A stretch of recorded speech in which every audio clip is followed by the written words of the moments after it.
BPSC TRE 4.0 को जो भी हल्के में ले रहे हैं उनके लिए मेरा वीडियो है। और जो ये भी सोच रहे हैं कि वैकेंसी आएगी नहीं आएगी, लेट आएगी, कब तक आएगी, क्या होगा, कैसे होगा, उनके लिए आज का वीडियो है। क्योंकि इसको हल्के में ना लें, क्योंकि आज ये जो हम बता रहे हैं ये आपको न्यूज़ पे भी दिखा रहा है। न्यूज़ 18 बिहार झारखंड का न्यूज़ है और इसमें बहुत सारी बातें हैं जो कि आपको झकझोर के रख देगी। और आपको बहुत सारी मैं बातें बताऊंगा किससे आपको इसको हल्के में नहीं लेना है। क्योंकि अगर आपने हल्के में लिया तो हो सकता है कि ये आपका अंतिम वैकेंसी हो, फिर आपको मौका जल्दी मिले या ना मिले।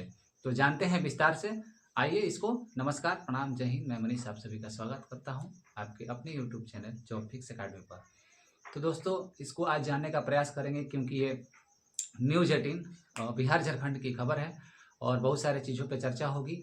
और सारे चीज़ों पर चर्चा करते हुए हम आपको बताने का प्रयास करेंगे कि ये कितना कठिन आपके लिए हो सकता है। तो चैनल को ज़रूर सब्सक्राइब कर दीजिए क्योंकि थोड़ा सा हेल्प आपका भी मुझे चाहिए। तो चैनल का सब्सक्राइब करके मेरे परिवार का हिस्सा बन जाइए। आइए आपको मैं बताने का प्रयास करता हूँ कि ये इसको हल्के में आपको नहीं लेना है और कब क्या होगा। आइए बताते हैं आपको। देखिए, बिहार झारखंड 4.2 चौथे चरण की शिक्षक बहाली जल्द। सबसे पहला तो उसमें बात बताया गया है कि चौथे चरण की जो है शिक्षक बहाली बहुत जल्द होने वाली है। यानी कि मान के चलिए कि आपका फरवरी या हार्डली मान के चलिए मार्च। फरवरी मार्च तो आपका टरने वाला नहीं है, नोटिफिकेशन आने वाला है किसी भी तरह से, ये कन्फर्म मान के चलिए। तो मान के चलिए कि जब ये इस तरह की वैकेंसी इस टाइम में आ जाती है तो इसको आने के बाद आप मान के चलिए कि 2 से 3 महीने में सारा प्रोसेस हो जाएगा। अब देखिए, शिक्षा विभाग ने तेज किए प्रयास।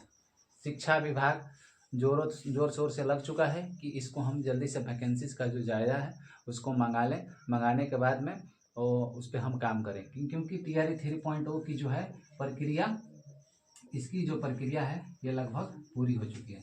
आप सभी जानते हैं कि टीआरई 3.0 की प्रक्रिया लगभग पूरी होने के कगार पे है। अब आपका बचा 4.0। अब देखिए, इसमें न्यूज़ 18 की जो खबर है उसके अनुसार 50,000 प्लस पदों पर बहाली। अब देखिए, बहुत सारे लोग कंफ्यूजन में है कि 50,000 पद, अभी तो 80,000 पदों की चर्चा हो रही थी, ये 50,000 की बातें बोल रहे हैं। तो देखिए, सबसे बड़ी बात है 50,000 प्लस का मतलब ये नहीं होता है 80 भी हो सकता है, उससे ज़्यादा भी हो सकता है। लेकिन देखिए हुआ क्या है, डीओ से मांगी रिक्तियों का जायजा जो है वो मंगाया जा चुका है कि चारों तरफ से जो है जायजा कितना सीटें खाली हो रही हैं उसके अनुसार होगा। हम आपको बताएंगे कि 80 और 50 वाला मैटर क्या था। अब देखिए, आपको 8,500 पुस्तकालय अध्यक्ष की भी रिक्तियां होगी। यानी कि लगभग 8,500 की लगभग में पुस्तकालय अध्यक्ष की भी सीटें आपको मंगाई गई थी। पिछले ही बार वो मंगाई गई थी, अब तो और भी बढ़ने वाली है। लेकिन मान के चलिए कि 8500 प्लस आपकी जो है पुस्तकालय की भी वैकेंसी होने वाली है, जिन्होंने लाइब्रेरियन का कोर्स करके रखा होगा उनके लिए। अब देखिए, टीआरई 3.0 में 87,774 पद पर विज्ञापन आया था, जिसमें 66,608 ही चयनित हुए थे। अब देखिए, इतने क्या हुआ था, विज्ञापन तो इतना पे हुआ था लेकिन चयनित इतना ही हुए थे। ये कैसे हुआ? ये होने का कारण सबसे बड़ा ये था कि आपका जो मल्टीपल रिजल्ट था, मल्टीपल रिजल्ट ये सबसे बड़ा रोल निभा रहा था कि एक ही सीट पे दो लोगों का जो था रिजल्ट हो गया था। आपका 6 to 8 1 to 5 वाले 6 to 8 में चले गए, 9 10 वाले और 11 to 8। तो ऐसे करके जो क्या हुआ, सारे लोगों का आगे पीछे हो गया। अब देखिए, खाली पद जो 21,166 पद हैं, ये जोड़कर 4.0 में होगी नियुक्ति। अब देखिए, टोटल खाली पदों का जायजा मंगाया जाएगा। आप सभी समझ सकते हैं कि ये मान के चलिए कि अगर 50-60 हज़ार, अगर ये 50,000 प्लस पद ये आता है और ये जो है 21,116, अगर ये इसमें 21,000 जुड़ता है तो आपके 80 प्लस के लगभग में मान लीजिए 50 से 70 हुआ ना, 70 हुआ। तो मान के चलिए कि इसको प्लस करिएगा तो 80 प्लस, यानी कि 80 के प्लस आपका वैकेंसी जा सकता है। यानी कि एग्जैक्ट डाटा आप नहीं कह सकते हैं कि 50,000 प्लस होगा, 80,000 प्लस होगा या 70,000 प्लस होगा। एग्जैक्ट डाटा कब मिलेगा? जब यहाँ से रिक्तियाँ मंगाई जाएगी, उसके बाद में सारे चीज़ों को जोड़ करके इसमें बैकलॉग सीट भी जुड़ेगी। आपको बैकलॉग सीट जुड़ेगी तो बैकलॉग सीट जुड़ने के बाद में टोटल रिक्तियों का अनुमान है कि 80 प्लस जाएगी। 90 यानी कि 87-88 हज़ार जितना आया था ना, उसी के आसपास में वैकेंसी आने की संभावना है। देखिए, इस खबर के दौरान मतलब अनुसार बताया गया है कि मार्च तक विज्ञापन जारी होने की संभावना। इसमें तो मार्च तक होने की संभावना जताई जा रही है, लेकिन आपको फरवरी अंत तक होने की पूरी संभावना है कि फरवरी में आपका विज्ञापन आएगा। ठीक है, इसमें क्योंकि विधानसभा चुनाव है तो आप समझ सकते हैं कि वैकेंसी सरकार चाहेगी कि हम दें।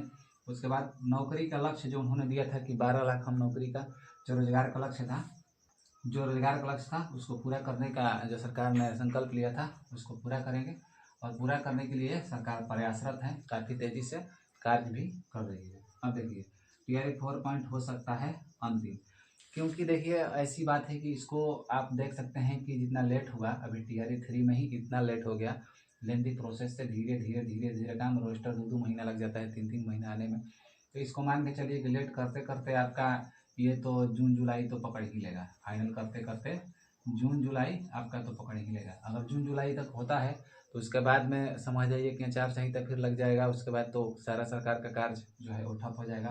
तो मान के चलिए कि आपका ये 2025 में तो एक ही वैकेंसी को मान के चलिए कि आपको मिलने वाला है। उसके बाद सरकार बनेगी, क्या होगा नहीं होगा, किसकी सरकार आएगी, ये तो राजनीतिक मुद्दा है, ये सभी आप समझ सकते हैं।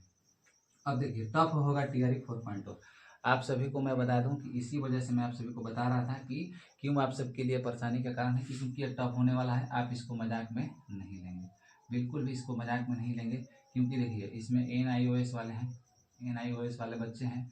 इसमें सीटेट जो हुआ 2 बार सीटेट हो गया वैकेंसीज के बाद। ये सीटेट वाले बच्चे, NIOS वाले बच्चे, इसमें 2022 और 24 के बच्चे ये भी आएंगे।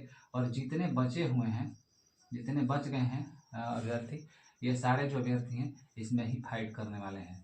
तो हो सकता है कि ये जो है, हो सकता है क्या होना ही है, क्योंकि NIOS वाले बच्चे भी तो इसमें आएंगे, इतने सारे बच्चे आएंगे, ये सारे मिलकर इसको टफ बनाने का प्रयास करेंगे। तो आप सभी अपनी तैयारी में लग जाइए, और तैयारी में लगने के साथ साथ ही इसको अंतिम ही मान के चलिए कि इसमें ही मेरा सिलेक्शन हो, किसी भी तरह से हो।